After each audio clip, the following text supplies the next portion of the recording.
YouTube, welcome back to another video, and today we're talking about how you can purchase your next property with no money. I'll stop right there. I know I sound like a guru or some kind of salesperson, but no, there are ways in which you can grow your portfolio with no or low money. I say low money because inevitably there are costs that come up and you're always going to have to put in a couple of £1,000s of your own money. But if you are genuinely starting from scratch, how can you get that first property? Or if you've got 2 or 3 houses and you're starting to run out of money, how can you continue finding deals and building them into your portfolio? And let's look at what are the 3 or 4 ways that we can do this. So to start with, we're looking at sourcing. I know, inevitable, but we will come on to that in a bit more detail because I was very skeptical on this in the start, but actually now I've kind of had my mind opened to the potential that sourcing offers. Next up, we've got joint ventures. Again, some people skeptical because you have to split profits, but I will go into that in more detail on how actually you can make that into a really good strategy. Third along is private investors, which some of you may or may not have heard of in your current investment journey, but we will go into that in more detail. And last but not least, of course, is having a business that cash flows. So making cash flow from a business that you can then reinvest into more properties. So they're the 4 ways that we're going to cover in this video. Let's get started by looking at sourcing. So as I've already mentioned, I was always massively skeptical about sourcing because in my eyes, if you found a good deal, why would you not buy it yourself? Okay, why would you sell it on? If it was genuinely a good deal, why would you go to all that effort and then just sell it off for 2 or 3 grand hit at the beginning versus a long-term play or a long-term goal of building a portfolio? Well, the answer for me was because I'm of course investing a lot of time going up to Liverpool, doing a 5-hour journey, spending 2 or 3 days there, hotel costs, and obviously a lot of effort into doing that journey, only to maybe find 1 deal at a time when I go because that's all I've got the money for, or that's all I'm set up for. However, as I now go on these journeys, now that I've launched my own sourcing business, I've actually found that I can literally view 10, 20, 30 houses and keep all of my options open. Now, instead of looking for that 1 deal that I've got in my mind, I'm now looking for any good potential deal. And when I say good deal, I mean below market value. I mean offers a high return on investment, whether it's turnkey or the BRR model that a house that needs a refurb. It keeps all of my options open. So actually all I'm looking for now is just a really good purchase, and I can decide whether I want to buy that myself, or if I don't have the money or the funds available, I can decide to maybe sell it on to other people within my investor list. Now, not only that, but if you are starting from scratch, if you've got 0 properties, and in fact you've maybe got a very small amount of savings, but you love property and you don't want to do anything else, sourcing is the way forward, okay? There is no reason that you can't start doing this tomorrow and in fact learn a huge amount of things from the sourcing process. For example, viewing properties, you might be making offers, you might be doing direct to vendor, and just generally learning how to negotiate those deals and then sell them for a profit. So you might make 2,000 to 3,000 for the average buy-to-let deal. And that's not to be laughed at because the average sourcer might start by doing 1 to 2 deals per month. So you're already looking at maybe £2,000 to £4,000. The more intermediate ones might look to do 4 to 8 deals per month if they can get hold of them. Of course, the market's very busy, it's very hot right now, but it's still possible if you're putting out and doing enough viewings, putting out enough letters, doing enough Facebook ads, you could definitely be in the region of 4 to 8 deals per month. And there's some really big players in the market that are actually doing 10 to 20 deals, some of them even doing 30 plus a month and earning 100 grand months. So this is actually a very realistic strategy to follow. I think a lot of people are skeptic about it, as I was. And I think other people are maybe scared of the hard work that goes into it. But if you are sitting there with 0 money or low money, and maybe you're a beginner, it's absolutely perfect because you can learn these skills.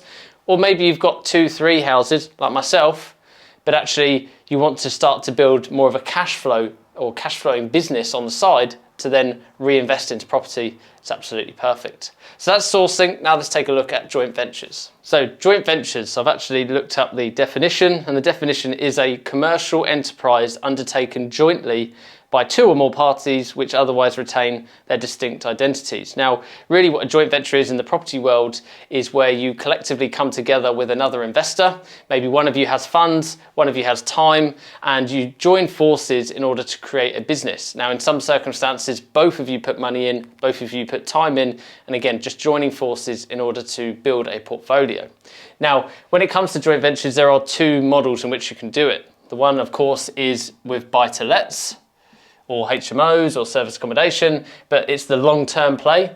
And the other one is flips.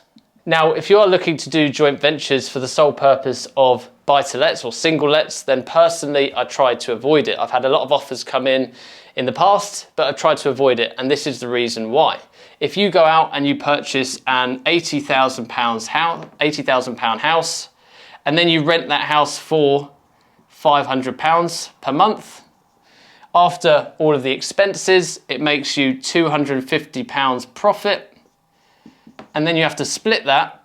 Well, you're only making £125 each, which for me isn't worthwhile enough to put money into a deal or to put effort in, traveling up to the Northwest, doing viewings, making offers, and doing all of that just for the sake of £125 per month. And of course, the other part of that which I'm not so comfortable on is if you don't know this person particularly that well, you are getting into business with them for 2 years, 5 years, 10 years, or maybe even longer. So a quick tip on that is always take time to get to know the other investor, maybe go out for a few lunches, get to know who they are and whether you think you'll be comfortable working with them for 5, 10, 20 years. Now, if you said to me that you'd like to do flips, then I think this is the perfect strategy for joint ventures because there is a clear end in mind. You're purchasing a property, adding value, selling it. There is a clear exit strategy, and therefore you're setting up a joint venture for the purpose of selling a property in 6 months' time. So there's a clear exit. Now, the way that this might work is that you buy a property for £80,000, you spend £20,000 refurbishing it, adding that value, and then so you're in it for 100,000, but then maybe you sell that property for 140. At which point, disregarding all the other clear expenses that come up with it, let's just talk straight numbers. You could take £20,000 each and you part ways. Now, of course, if it goes well, you could always do it again. But for me, there's a clear win-win scenario when doing a flip because there's an exit strategy and because there's enough profit to make this worthwhile versus buying a buy-to-let property at £80,000, renting it out in the long term and only making £125 per month. Now, that obviously differs if you're going down the long-term route. That obviously differs if you're doing HMO, service accommodation, and so on. But I think this is really something you should consider before just jumping in and doing a partnership like that with a friend, a family member, or maybe someone you just met at a networking event. But with all of that in mind, I think joint ventures are an incredibly good strategy. And if you are sitting there with no money today, you could definitely get into this strategy. You might go to a networking event, build a connection with someone, and you might offer your time, your knowledge, your skill. They might offer the money. They might be working long hours, they might be working in the city, and they might not have the time or the interest to find the investment, to refurbish it, or to rent it out and manage it. But that's where you can meet them in the middle. You do the time, the work, the effort, and they put in the money, and you form a really good joint venture partnership. Just remember to take these bits of advice into account and set up your joint venture business. But that's joint ventures. Now let's move on to private investors. Now, private investors is one that I've maybe been more familiar with over the last 12 months. I have indeed worked with a private investor and gone through that whole process, which has really opened my eyes up to how people can potentially scale a property portfolio, even when you start to run low on cash and savings. Now, what is working with a private investor and how is it structured? Well, private investors, normally you would agree to borrow a set amount of money. So for example, you might borrow £50,000 over 12 months. Now, the benefit to you, of course, is that you can take that £50,000, you can invest that into a property, maybe the deposit, the refurb, and of course acquire a new property for your portfolio and do that over 12 months. And the benefit to the investor is that you are going to pay them a fixed interest rate. So you might agree anywhere between 6 to 8%. In this example, let's take the 6%, which would be £3,000 in interest back to the private investor. So let's take the 6%. That means the investor would earn £3,000 worth of interest. They'd get back their original amount, their original capital, and you'd pay their interest, meaning they get back £53,000 in total. So for them, £3,000 is a lot more than they would earn with that sitting in the bank. So for you as the investor with potentially no money or low money, the key here is knowing how to structure this deal. So you've just borrowed £50,000. What do you then do with that? Well, you might take 25,000 and put that down as a deposit on the property. You might then take the other £25,000 and use that for the refurb and the fees. Okay, so what you need to do, and what it's your duty to do, because you've got to repay this money at the end of the 12 months, is you need to find a deal that's either a buy, refurbish, refinance, or you need to find a flip project that's going to allow you to repay this initial amount, plus of course pay yourself profit. So the ideal scenario for the buy, refurbish, refinance would be that you take this £50,000, you split it into a £25,000 deposit, you then take the other £25,000, put that down as the refurb and the fees, and if you have increased the value on the property enough that you can refinance all of your initial costs out of that, then you can repay the investor and you've then got yourself a house that's going to rent out for life. So that's the way to do it with a buy-to-let. If you were doing it with a flip, of course, then you're just purely looking to do something where you might make £20,000, £30,000 profit, because when you sell it, you repay the initial amount, plus you have some capital left over, which has made it worthwhile to you. Now, with the private investor route, I do recommend that you have maybe done 1 or 2 deals before at least, because you are taking on someone else's money here. It's quite risky and you've got to be very careful how you spend their money and that you do it responsibly.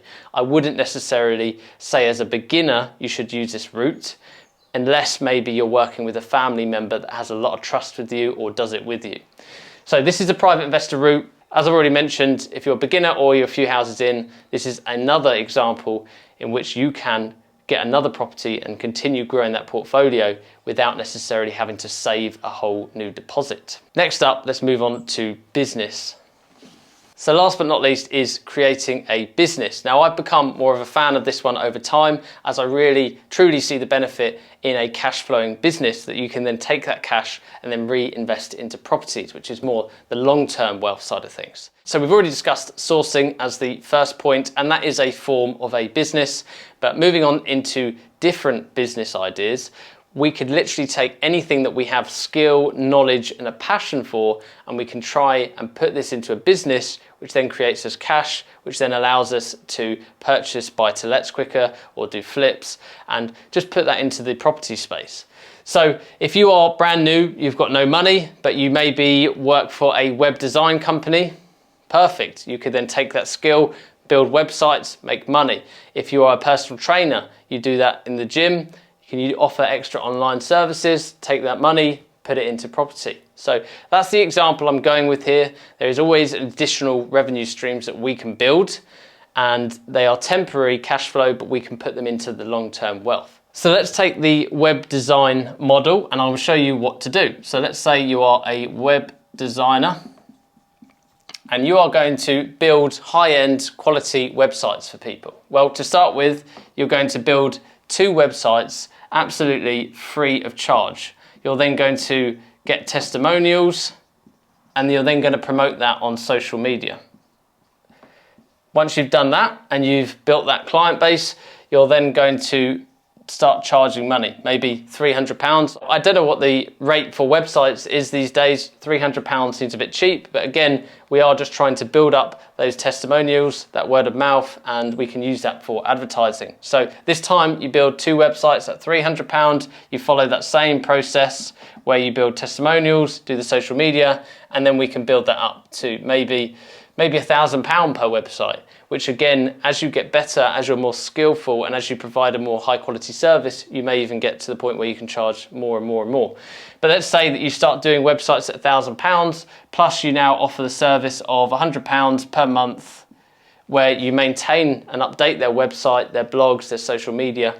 You've all of a sudden built a business that could potentially do between £3,000, £4,000, £5,000 here. Now, I'm not trying to sell a dream here. This does take a lot of hard work and effort, and obviously acquiring those skills takes a lot of time. But when you start to put them into use, you will eventually, after a lot of work and graft and extra hours, you'll start to benefit and see the rewards. And this is just another way in which you can start from £0 in money.